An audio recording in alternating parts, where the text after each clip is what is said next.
नमस्कार। मौजूद हूँ इस वक्त मैं जैतपुर में। आज हमारे सामने एक प्लॉट का मामला आया है। प्लॉट खड्डा कॉलोनी में है।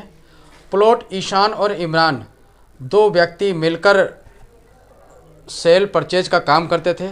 उस प्लॉट को लेकर दोनों में आज एक लड़ाई चल रही है। लड़ाई क्यों हुई है, कहाँ से शुरू हुई है, और इस लड़ाई के चक्कर में हमारे साथ अनीस भाई मौजूद हैं जो कि राष्ट्रीय मानवाधिकार से जुड़े हुए हैं।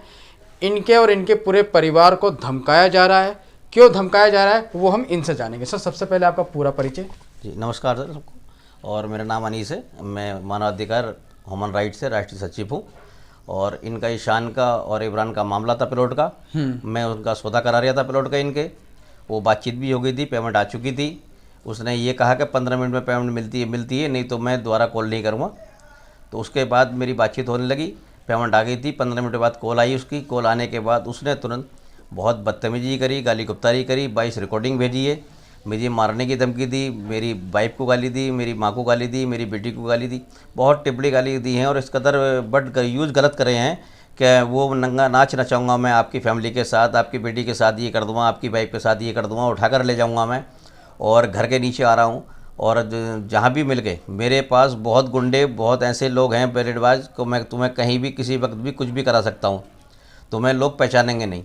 तो मेरा तो कोई भी लेन देन इनके बीच में नहीं था। मैं तो सिर्फ इनका एक सौदा करा रहा था प्लॉट का। और ईशान मेरे साथ था, मेरे पीछे वाली घर के गली के पीछे रहता है। मेरा बहुत बैठना उठना मेल जोलता है ईशान से। और ईशान के चक्कर में ही उसने गाली दी और बदतमीज़ बोला मुझसे बहुत ज़्यादा। और मैंने उससे बताया भी कि इस तरह की हरकत मत करे भाई, मेरा कोई लेन देन नहीं है। उसके बाद इसने बहुत ज़्यादा बच्चों पे आ गया, पूरी फैमिली पे आया मेरी। फिर मारने की धमकी दी, मेरे बेटे को मारने की धमकी दी, मुझे मारने की धमकी। और कहा कि मेरे बहुत गुंडे हैं और बहुत बदमाश है मेरे पास, जो मेरे पास उठते बैठते हैं, मैं कहीं भी किसी वक्त भी तुझे मरवा दूंगा। तू ह्यूमन राइट में है, मानवाधिकार में है, मैं उन लोगों को भी सबको देख लूँगा। और शासन और प्रशासन मेरी जेब में रहता है। ईशान और इमरान कब से दोनों मिलकर काम कर रहे हैं? इन्हें तो काफ़ी टाइम हो गया, ये तो करीब 15-20 साल से साथ में ही है ये काम तो कर रहे हैं। लड़ाई का मुख्य कारण क्या था? क्या दोनों की रजामंदी से, इमरान की रजामंदी से वो प्लॉट सेल हो रहा था? रजामंदी दोनों की थी, इमरान की भी और ईशान की भी। वो सिर्फ ईशान को दबाना चाहता था कि अब ये पैसे तुझे नहीं मिलेंगे। ईशान के पैसे हर जगह ईशान के पैसे लगे हैं, ये सबको मालूम है कि ईशान का पैसा ज़्यादा खर्च हुआ है। बाउंड्री पहले कराई ईशान के ने 5 लाख रुपए दिए, फिर 3 लाख रुपए दिए, फिर अभी भी उसने 80,000 रुपये से दिए, जिसमें ने लेबर के पैसे नहीं दिए, वो पैसे भी इमरान खा गया। प्लस 2 लाख रुपए दिए थे ईशान ने किसी काम के लिए, वो ईशान को वापस पहुंच चुके हैं। ये सिर्फ आज भी उसे धमका रहा है, डरा रहा है और फैमिली को टॉर्चर कर रहा है। ईशान की भी मतलब बहन को टॉर्चर कर रहा है, बहनों को टॉर्चर कर रहा है। उसकी वाइफ प्रेग्नेंट है 7 महीने की, उसे बहुत टॉर्चर कर रहा है। हापुड़ में ससुराल है उस गरीब की, उसे भी मारने की धमकी दी है। और एक बार न्यावुद्दीन होटल पे उठाकर ले गया था 3 नंबर से, ओखला 3 नंबर से, वहाँ से 5-6 घंटे में उसे छोड़ा है।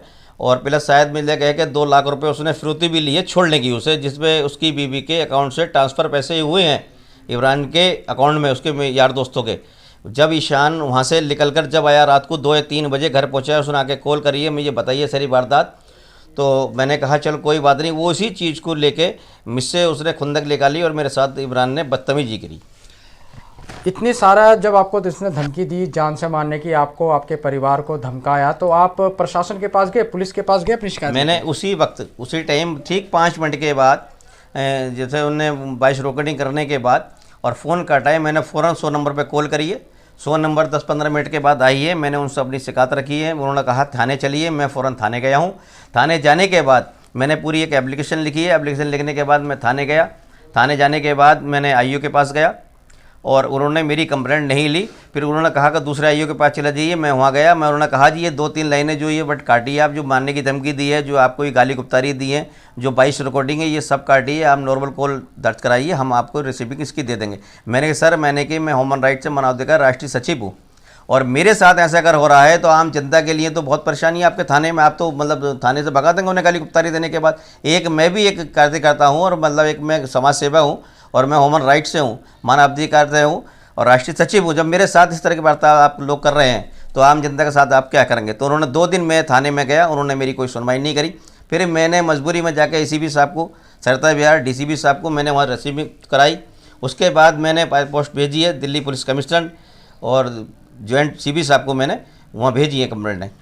डाक से भेजी है, पोस्ट करी है मैंने।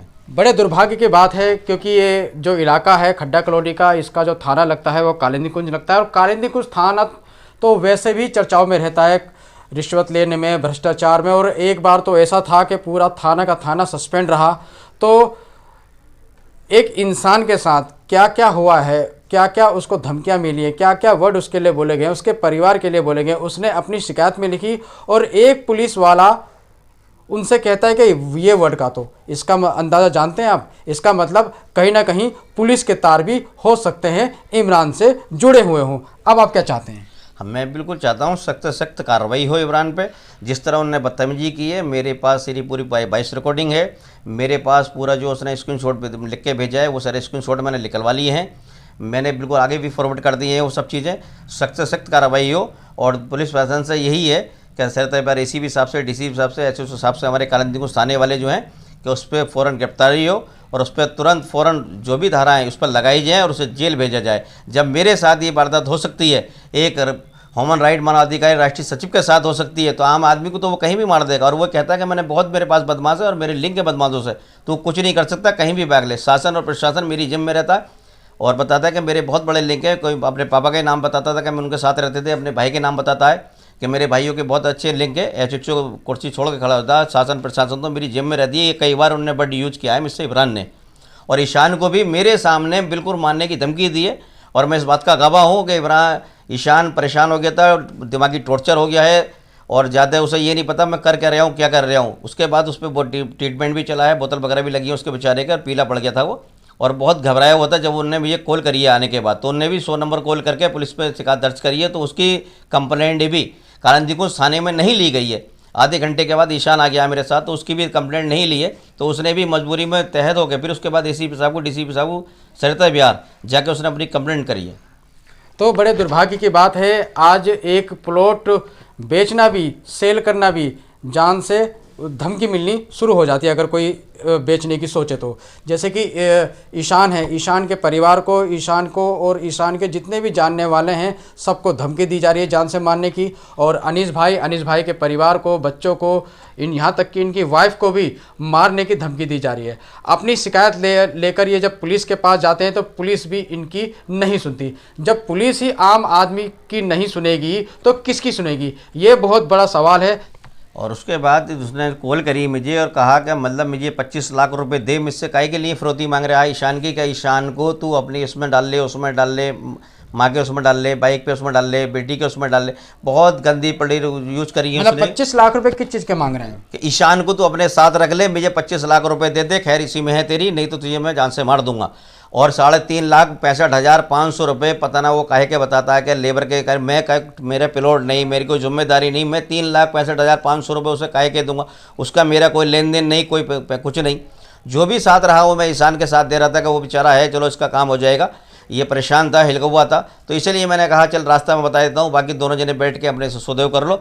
लेकिन उसने कहा कि बार बार मुझसे फिरौती मांग रहा था 25 लाख रुपए की, क्या 25 लाख रुपए तू दे इस प्लॉट के और तू ईशान को अपने साथ रख। बहुत गलती उतारी है, जिसमें मेरे पास 22 रिकॉर्डिंग भी है और कई मरतबा उसने ये बात रिपीट की है। वो मेरे पास सब सबूत हैं उसके खिलाफ। अभी मौजूदा समय में उस प्लॉट पर कब्जा किसका है?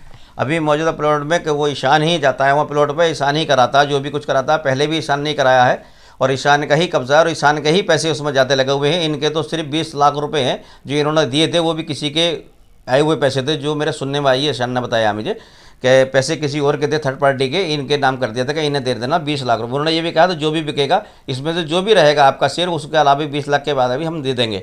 लेकिन वो आज की डेट में 50-50 लगे हुए हैं। उसके बाद ईशान को बिल्कुल ये कहते हैं कि 1 रुपया इस प्लॉट में से हम नहीं देंगे और यहाँ से दूर चला जा, नहीं तो साले हम तुझे भी मरवा देंगे।